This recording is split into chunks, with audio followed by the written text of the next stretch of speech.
Halo teman-teman, kita lanjutkan ya.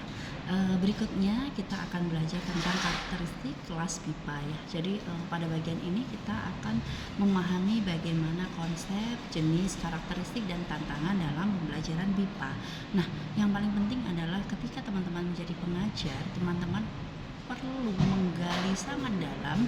Jadi memang pengajar BIPA ini berbeda ya dengan mengajar bahasa Indonesia untuk orang Indonesia. Mengapa? Karena ketika mengajar BIPA, teman-teman itu perlu mengenali dengan baik ya kelas teman-teman, levelnya level berapa, pembelajarnya dari mana saja ya, kemudian mereka tujuannya apa ya, terus bagaimana profil kebahasaan mereka. Jadi semakin detail, semakin dalam pengetahuan teman-teman tentang kelas teman-teman, ini membantu teman-teman untuk bisa membuat desain pembelajaran ya, merencanakan pembelajaran dengan sangat baik. Jadi siapa saja sih pembelajar saya ya, mereka dari mana saja, mereka sudah bisa apa saja. Nah ini penting sehingga nanti setiap materi yang teman-teman berikan di kelas itu bisa menjadi sesuatu yang sangat antusias dan dinantikan oleh pembelajar BIPA. Nah, memahami konsep kelas BIPA. Nah, BIPA itu kan bahasa Indonesia bagi penutur asing. Nah, sehingga dirancang untuk mengembangkan kemampuan berbahasa Indonesia, tetapi ingat ya, sekaligus mengenalkan kekayaan budaya, kearifan lokal Indonesia kepada mereka. Nah, jenis kelasnya itu kalau dilihat dari levelnya, maka jenis kelas BIPA dari level 1 hingga level 7. Yang kompetensi masing-masing level itu sudah Ibu jelaskan ya. Di level 1 apa saja yang perlu dikuasai, 2, 3, 4, 5, 6, 7. Masing-masing kompetensinya berbeda, levelnya berbeda, sehingga kemampuan mereka beda, dan ini berdampak pada seperti apa yang akan teman-teman berikan untuk mereka. Nah, jangan sampai ya mengajar BIPA level 1 materinya lebih berat dibandingkan mengajar BIPA level 3 gitu ya. Jadi harus benar-benar sesuai. Nah, untuk masing-masing jangan lupa lihat SKL ya, standar kompetensi lulusan. Jadi setiap teman-teman hendak mengajar, yang digunakan sebagai acuan, sebagai patokan itu SKL-nya dilihat. Jadi kompetensi apa saja yang perlu dikuasai oleh pembelajar saya, begitu ya. Nah, menariknya di pengajaran BIPA itu bahwa teman-teman memang lebih fleksibel, sebagai pengajar lebih fleksibel bagaimana untuk mengajarkan, bagaimana untuk menata target ini ya Kak. Yang penting semua kompetensi di SKL ini nanti akan tersampaikan dan dikuasai oleh pembelajar BIPA, tetapi bagaimana durasinya, terus kecepatannya itu memang benar-benar lebih fleksibel dibandingkan mengajar bahasa Indonesia untuk orang Indonesia ya di sekolah seperti biasanya. Nah, ini membuat pengajar ini benar-benar seperti punya project gitu ya, bagaimana caranya begitu ya bisa membantu pembelajar BIPA ini menguasai kompetensi-kompetensi tersebut. Nah, ingat ya, levelnya ada 7, level 1, 2, 3, 4, 5, 6, 7.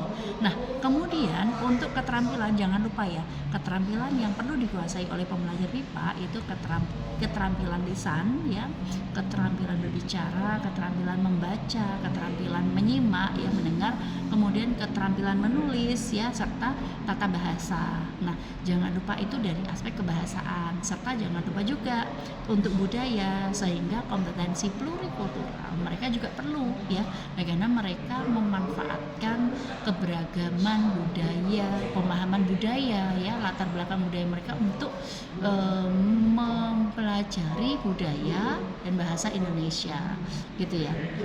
Nah, untuk proses pembelajaran ya perlu memperhatikan 4 keterampilan tadi, namun fokusnya memang disesuaikan bergantung ya ingin mengajarkan kompetensi apa, itu yang lebih difokuskan. Nah, jangan lupa juga untuk menggunakan pendekatan komunikatif, yakni fokus pada penggunaan bahasa dalam konteks nyata, sehingga teman-teman ketika mengajarkan di kelas misalnya menggunakan teks-teks itu ya memang teks-teks yang kontekstual, teks-teks yang komunikasi tersebut ada di dunia nyata begitu. Jangan sampai di kelas belajar apa, tapi mereka setelah keluar kelas mereka menemukan hal-hal yang berbeda begitu ya. Nah, pengalaman ibu mereka itu sangat berminat gitu dan sangat antusias ketika misalnya belajar teks-teks di kelas, kemudian ibu memberikan informasi tambahan bagaimana kalau formal seperti ini, kalau informal seperti ini penggunaannya seperti apa, contohnya seperti apa, kalau seperti ini dampaknya gimana, respons orang lain gimana. Itu membuat mereka sangat antusias. Jadi teman-teman ingat ya, fokus pada penggunaan bahasa ya, namanya ini tidak fokus pada teori saja, tetapi juga penggunaan ini yang lebih difokuskan dan disesuaikan dengan konteks nyata, konteks yang mereka alami, mereka hadapi, begitu ya. Sehingga kalau seperti ini pembelajaran itu menjadi bermakna. Apa yang mereka pelajari di kelas itu bermanfaat ya bagi mereka dalam kehidupan sehari-hari begitu.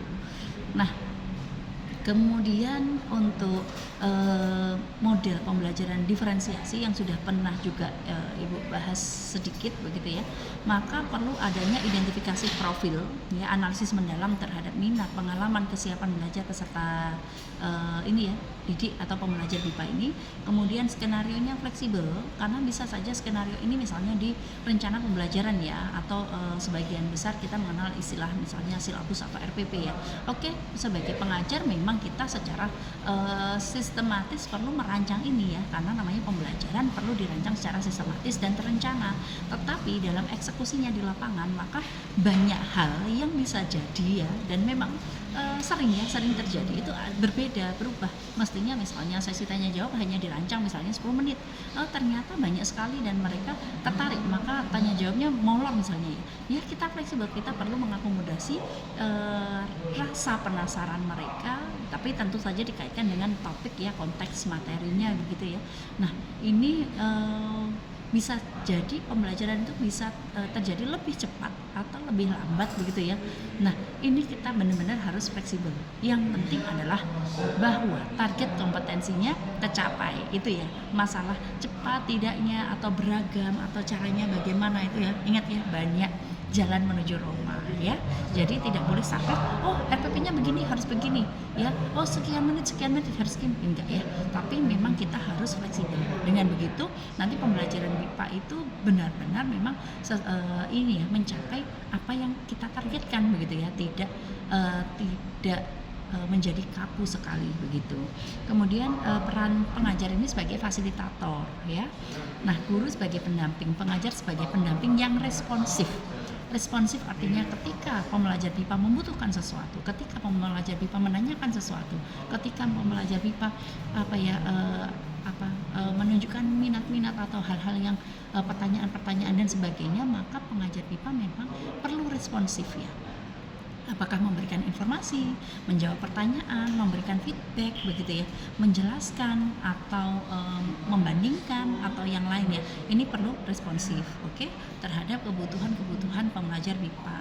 Nah, ini hasil implementasi yang seperti ini nanti akan berdampak ya, kalau dilakukan dengan baik akan berdampak positif ya terhadap peningkatan yang signifikan terhadap motivasi belajar mereka, terhadap proses belajar, terhadap hasil belajar tentunya ya, jika prosesnya juga dilakukan dengan baik sekali. Oke, maka itu tadi terkait kelas BIPA. Jadi pada dasarnya kelas BIPA itu beragam, sesuai tujuan, sesuai level, dan pengajar BIPA itu perlu menyiapkan diri untuk mengenal tidak sekadar materi bahasa yang akan diajarkan, tetapi juga perlu mengenal bagaimana kelas yang akan mereka ajar, bagaimana karakteristik bahkan individu, profil individu mereka juga harus tahu, karena ini menjadi bekal yang sangat penting untuk memperlakukan pembelajar BIPA gitu ya, untuk merespons dengan tepat ya, untuk memberikan materi sesuai bobot mereka ya, untuk mengakomodasi keberagaman, untuk mengaitkan apa yang sudah mereka ketahui begitu dengan materi yang dipelajari saat ini begitu ya. Dengan kemampuan atau keterampilan tersebut ya, pengajar BIPA itu akan sangat adaptif dan sangat ini ya, menjadi menjadi menyenangkan, kelas menjadi menyenangkan karena kelas itu benar-benar dinikmati oleh pembelajar, dan pengajar juga akan merasa enjoy begitu ya, akan menikmati proses mengajar ini, karena seyogyanya tidak hanya satu arah ya, tetapi menjadi dua arah, banyak arah begitu ya, dari banyak tempat. Oke, demikian untuk penjelasan terkait kelas pipa. Kita lanjutkan dengan diskusi. Teman-teman bisa bertanya, meninggalkan pertanyaan, komentar, kritik, atau request materi di kolom komentar. Gitu ya. Terima kasih. Assalamualaikum.